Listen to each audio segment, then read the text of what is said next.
The crisis begins. The distress beacon from Mining Station Theta 7 painted the void with desperate pulses of light. Commander Zixthor watched the readings with growing dread, his four eyes blinking in sequence as the data scrolled across his terminal. Catastrophic hull breach.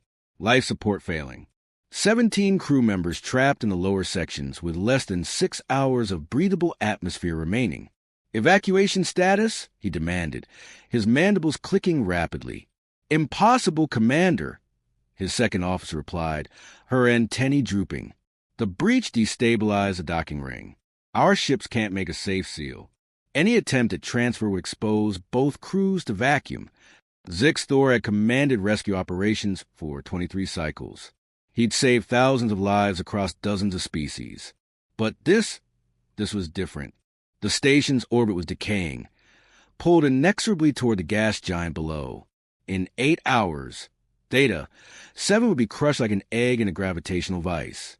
Even if they solved the docking problem, there wasn't enough time to extract everyone. Survival probability? He asked quietly. 0%, sir. I'm sorry. Hashtag the volunteer. That's when the human spoke up. I can fix it. Every being on the bridge turned to look at Engineer Chin-Li Wei, who stood near the auxiliary console where she'd been monitoring the structural data. She was small, even by human standards, barely reaching the chest plate of the shortest Rex on the crew. Her uniform was perpetually wrinkled, her dark hair pulled back in what she called a messy bun, and her hands were usually stained with whatever fluid she'd been working with that day. Excuse me? Zixthor's translator struggled with the polite skepticism he was trying to convey. The docking ring, Chin said, pulling up a holographic schematic. It's not destroyed, just misaligned. The support struts here and here took impact damage, probably from debris. If someone could get inside the ring's maintenance crawlway and manually reset the hydraulic couplers while simultaneously rebalancing the magnetic locks, you can restore structural integrity long enough for evacuation. The bridge fell silent. Engineer Chun, Zixthor said carefully, that crawlway is exposed to vacuum. The temperatures range from -200 to +400 degrees, depending on sun exposure. The radiation levels would kill most species in minutes. And you'd need to work in zero gravity while performing complex mechanical operations with perfect precision. Yes, sir. It's impossible. No, sir. It's just difficult. Hashtag the preparation. Zixthor studied the human.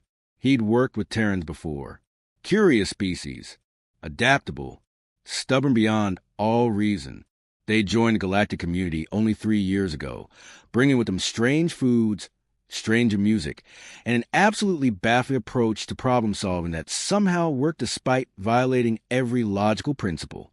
Even if you could survive the environment, he said, the procedure requires for hands working simultaneously. You only have 2. Chin smiled. It was a human expression that could mean many things. This one looked like she'd heard a joke nobody else understood. I'll figure it out, she said. I always do. 20 minutes later, Chin stood in the airlock, suited up in a modified EVA rig that the crew had hastily reinforced with every radiation-resistant material they could find. It probably wouldn't be enough. The chief medical officer, a crystalline being named Shard, had pulled Zixthor aside and explained in clinical detail exactly how Chin would die. Radiation poisoning, followed by oxygen deprivation, possibly preceded by flash freezing or thermal cooking, depending on sun exposure. She understand the risk? Zixthor asked. She does, Shard confirmed. I explained 3 times. She asked for a stress ball. A what? A small sphere she can squeeze. Apparently, it helps humans think. Chen's voice crackled through the comm. Ready when you are. Commander? Engineer Chen, I am ordering you to. With respect, sir, you're not ordering me to do anything. I'm volunteering. There's 17 people on that station. Good people. Engineers, miners, scientists. One of them sent a message saying goodbye to their children. I heard it. Her voice was steady, matter-of-fact. So, I'm going to fix the docking ring. That's what engineers do. We fix things. Hashtag into void. The airlock cycled. Chun drifted into space. The bridge crew watched through her helmet camera as she maneuvered toward the damaged station. The docking ring loomed like a broken crown, twisted metal glinting in the harsh light of the nearby star. Temperature readings danced across the screen. Negative 180 degrees in shadow, rising to 300 in direct sunlight. "How are you feeling, engineer?" Zixtor asked. "Cold, then hot, then cold again. It's like the universe can't make up its mind." Her breathing was controlled, steady, approaching the access hatch now. The manual override took her 4 minutes to crack. Zixtor watched her work, noting how her movements were deliberate, efficient, no waste of motion. Every action purposeful. This wasn't luck or bravado. This was someone who knew exactly what they were doing. Inside the crawlway, things got worse. The radiation alarms in her suit screamed constantly. The temperature fluctuations were even more extreme in confined space. And the work itself. Zixtor had read the manual for these systems. They were designed for four-armed Krellian technicians working in teams of 2, with full gravity support and climate-controlled environments. Chun had none of that. "Okay," she muttered, more to herself than anyone else. "First coupler is stuck." "Of course it is. Nothing's ever easy." She wedged herself into position, magnetic boots locked to the wall, and attacked the seize mechanism with a pry bar. The metal groaned. Flakes of frozen lubricant drifted away. She worked the bar with patient, persistent force. "This is ridiculous," she said conversationally. "Engineers in my academy class said I should have gone into software. Cleaner, they said. Less likely to die in space, they said. But no, I wanted to work with my hands. I wanted to fix real things." The coupler gave way with a crack that rattled through the comm. "One down," Chin said. 7 to go.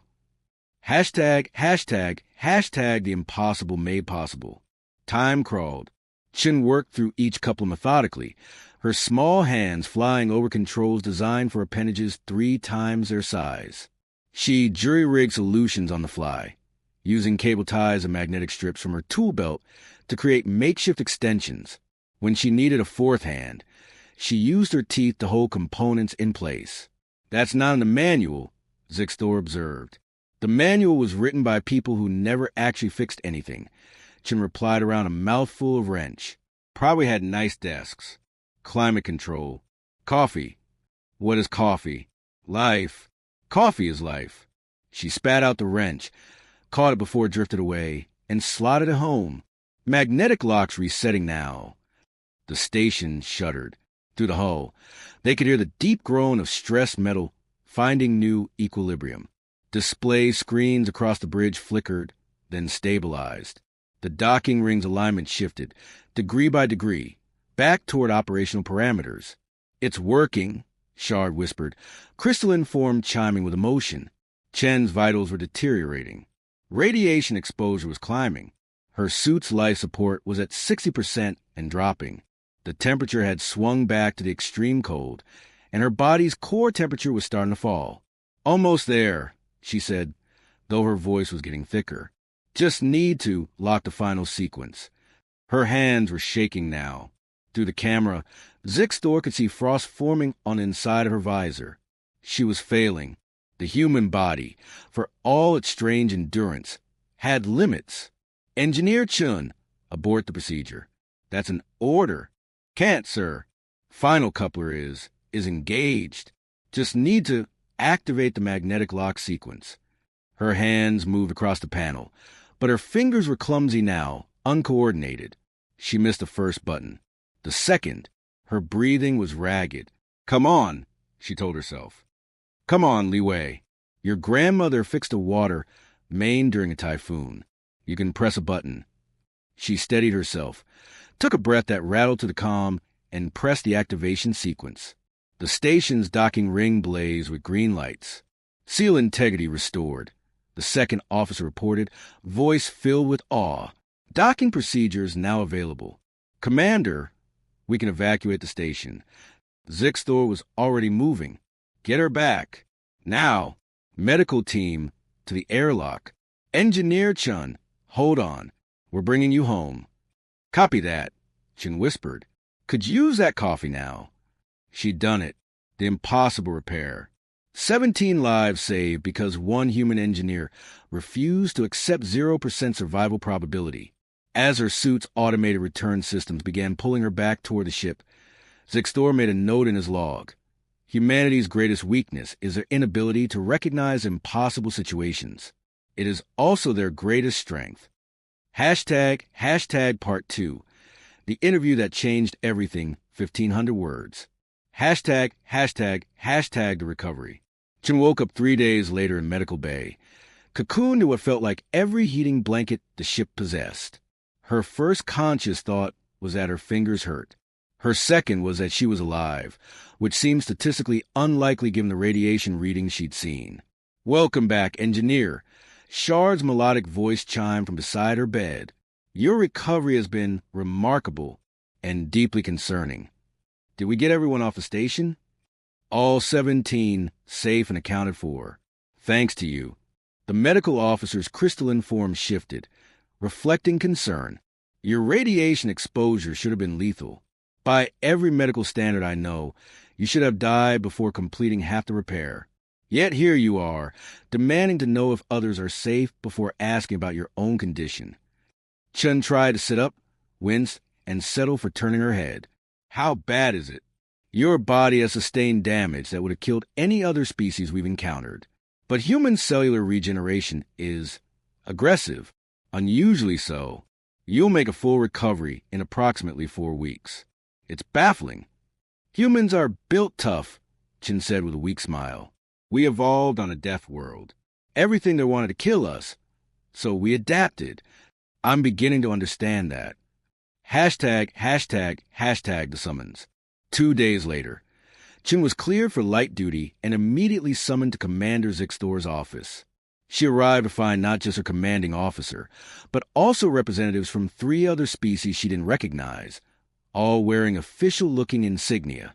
"Engineer Chun," Zixtor began, "allow me to introduce Admiral Kresh of the Vrex Fleet Command, Coordinator Thies from the Galactic Engineering Consortium, and Scholar Ven, representing the Council of Species Integration. They've traveled quite far to meet you." Chen's stomach sank. "Am I in trouble?" "Quite the opposite," Admiral Kresh said, his massive form somehow making the spacious office feel cramped. "We're here to understand what happened at Theta 7. More specifically, we're here to understand humans." Hashtag the questions begin. What followed was the strangest meeting of Chen's life. They asked her to describe the repair in detail, which she did, noting every improvisation and adjustment. The 3 visitors took copious notes, occasionally exchanging glances that suggested they were communicating in ways her translator couldn't pick up. "You use your teeth," Coordinator Thies said flatly, "to hold a component." "Yes, ma'am. That's not in any protocol. Protocols are written for ideal situations," Chin explained. "Reality is usually less cooperative. You adapt. But you had no backup plan," Scholar Ven interjected. "If any single step had failed, you would have died and accomplished nothing." "That's not entirely true. If I'd failed, I'd still have bought the evacuation team a few more hours to think of something else. And honestly, sitting on the ship while 17 people died was an option I could live with, so the risk calculation was pretty straightforward." The 3 visitors looked at each other. "She's serious," Admiral Kresh said. "Terrifyingly so," Thies agreed. Hashtag the pattern emerges. Scholar Ven leaned forward, his 6-finger hands folded thoughtfully. "Engineer Chun, we've been studying humanity since first contact. Your species confuses us. You're not the strongest, fastest, or most intelligent beings we've encountered. Your technology is relatively primitive. Your social structures are chaotic. By every logical assessment, you should be an unremarkable addition to the galactic community." "Thanks, I think." Yet, Ven continued.